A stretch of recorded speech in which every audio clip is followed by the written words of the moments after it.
안녕하세요. 준원입니다.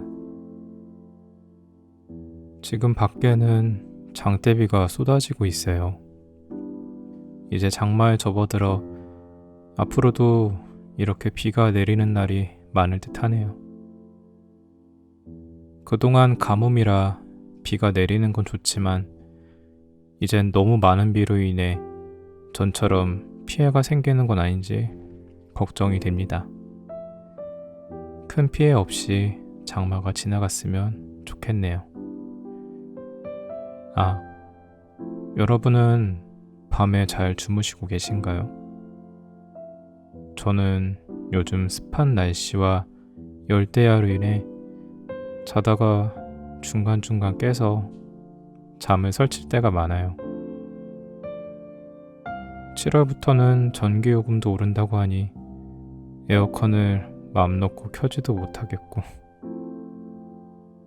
아무쪼록 이제 본격적인 더위와의 사투가 시작될 터인데 몸보신 잘 하시고 올여름도 건강하게 지내보도록 해요. 오늘은 동기부여에 관한 책을 가져왔습니다. 올해의 절반을 지나는 이 시점에 신년에 계획했던 일들을 다시 돌아보게 되는데요. 아무래도 그때보단 열정이 많이 식었더라고요. 무기력에 빠져있기도 한 것 같아 다시금 동기부여가 필요할 때라 생각이 들었습니다. 이 책의 저자 브렌트 맨스원은 동기부여 연설가이자 팟캐스트 진행자로 수천 명의 사람들에게 주체적인 삶을 살기 위해 자신의 잠재력을 어떻게 이끌어내고 활용할 수 있는지에 대한 블랙십 가치관을 소개하며 많은 영감을 주고 있습니다. 특히 저자는 어영부영 흐르는 대로 남들의 선택에 따라 살아가서는 안 된다고 말하며 흔해 빠진 흰 양이 아닌 독창성을 지닌 검은 양이 되어 자신만의 핵심 가치와 목적의식을 갖고 살아가야 한다고 이야기합니다.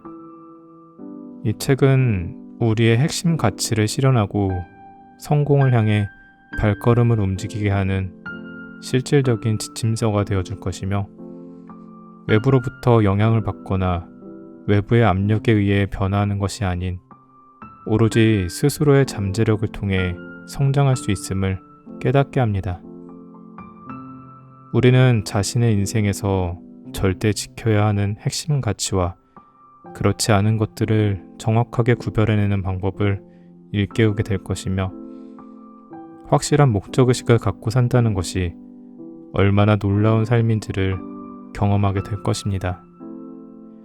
우리는 모두 자신만의 검은 양 가치관을 통해 독창적인 삶을 살 수 있습니다. 이 책이 저와 여러분을 변화시킬 터닝 포인트가 되길 바랍니다. 그럼 책 읽어드릴게요. 오늘도 편안한 밤 되세요.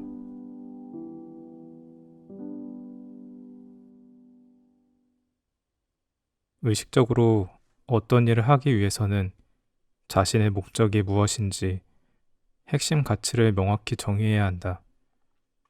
즉, 자신의 검은 양 가치를 찾아야 한다.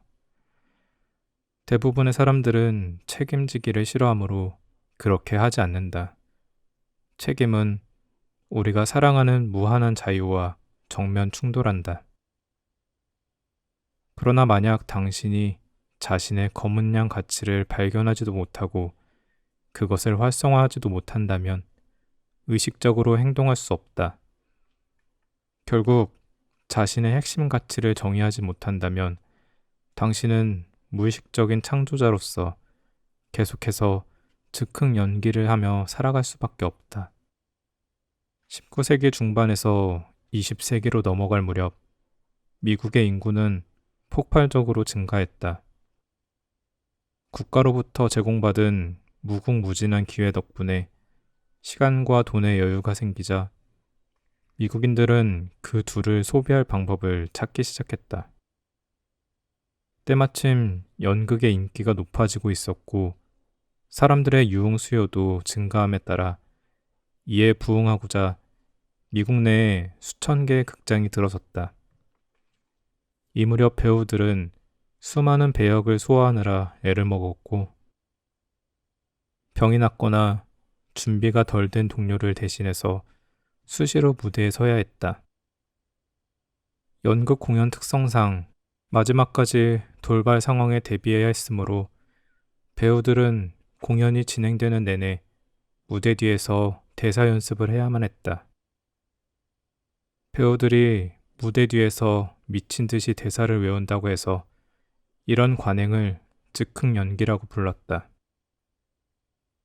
그로부터 125년이 지난 지금 놀랍게도 사람들은 긴급 상황이 아닌 일상에서도 수시로 그런 즉흥 연기를 펼친다.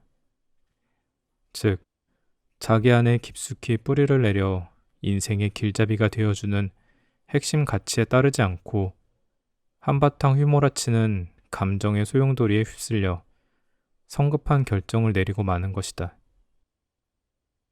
그러는 동안 그 선택의 결과가 자신의 경력에 보탬이 되고 괴로운 마음을 달래주며 헐거워진 관계를 단단하게 해주리라 기대한다. 우리는 매일 아침 출근해서 자신의 일과 사생활에 영향을 미칠 수백 개의 결정을 내려야 하지만 자신의 검은 양 가치를 전혀 파악할 수 없다면 당신은 즉흥 연기를 하고 있는 셈이다. 인생이라는 무대의 뒤편에서 길을 찾아 헤매다 일생일대의 공연이 사라지려는 순간 당신은 극도로 흥분해서 아무렇게나 결정해버리고 만다. 어쩌면 이 말이 불쾌한 독자도 있을 것이다. 어떻게 감히 내 인생의 목적과 삶의 방식에 의문을 제기하느냐고 따질 수도 있을 것이다. 아니면 즉석에서 인생관을 뚝딱 만들어낸 다음 그것을 내보이며 이렇게 외칠지도 모르겠다. 보이나요? 나도 내가 무엇을 중요하게 생각하는지 잘 알고 있다고요. 하지만 정말 그런가? 당신은 스스로 절대 타협할 수 없는 가치가 무엇인지 정확하게 말할 수 있는가? 살면서 그 가치를 행동으로 옮겼던 다양한 경험담을 들려줄 수 있는가? 그 가치들이 당신에게 왜 중요한지 그 이유를 구체적으로 설명할 수 있는가? 그리고 어떻게 매일 의식적으로 그것을 지키고 있는지 말해줄 수 있는가? 이 모든 질문에 그렇다고 대답할 수 있는 사람은 많지 않다. 그리고 거기에는 컴퓨터를 망가뜨리는 사이버 바이러스처럼 나라 곳곳에 만연해 있는 문제의 근원이 있다. 한마디로 내 안의 검은 양이 길을 잃었다. 만약 내일 사무실에서 상사가 당신에게 내년도 회사 목표를 보여주며 그것을 달성하기 위한 실행 계획을 세우라고 지시한다면 당신은 뭐라고 말하겠는가? 상사를 똑바로 쳐다보며 저 아무래도 즉흥적으로 만들어야 할 것 같습니다. 라고 말하겠는가? 당연히 그렇지 않을 것이다. 그렇게 말하는 사람은 당장 새 직장을 알아봐야 할 것이다. 당신은 상사에게 근거 자료를 첨부해서 계획안을 제출할 것이고 목표 달성을 위한 세부 일정도 자신 있게 밝힐 것이다. 진취적인 사람은 조직에서 그런 식으로 일한다. 그러나 대부분의 사람들이 사생활에서는 미래 계획을 세우는데 공을 들이지 않는다. 직장에서 상사에게 보여주던 존경심을 스스로에게는 품지 않는다. 왜 그럴까? 그것은 책임감을 느끼지 못하기 때문이다. 바로 그런 이유 때문에 체중 감량이나 금연에 실패하고 저축도 하지 못한다. 이런 예는 얼마든지 찾을 수 있다. 그런데 책임감보다 훨씬 더 골치 아픈 문제는 바로 그 문제의 근원이 당신에게 있다는 사실이다. 사람들은 대개 자신의 성공과 실패에 대한 책임이 자신에게 있다는 사실을 받아들이지 않는다. 그러나 당신은 현실에서 벌어지는 모든 상황에 책임을 져야 한다. 직장에서 회사의 목표와 예산, 마감 기한 등에 맞춰 일을 진행해야 하는 것처럼 말이다. 테스트 절차 명세서가 저절로 만들어지겠는가? 당신은 업무와 관련된 모든 책임을 인정해야 한다. 직장인은 소속 회사의 내규에 맞게 업무를 해야 한다. 그렇다면 나만의 규칙은 어떨까? 나 자신이 되기 위해서 따라야 할 규칙이란 무엇일까? 내게 가장 중요한 규칙들은 내 안의 거문량 가치관을 근거해서 세울 수 있다. 그런 가치관은 죄책감 없이 원하는 일을 수락하고 원치 않는 일을 거절할 자유를 준다. 좀 더 중요하게는 목적이 있는 삶을 살게 하고 즉흥 연기를 멈추게 한다.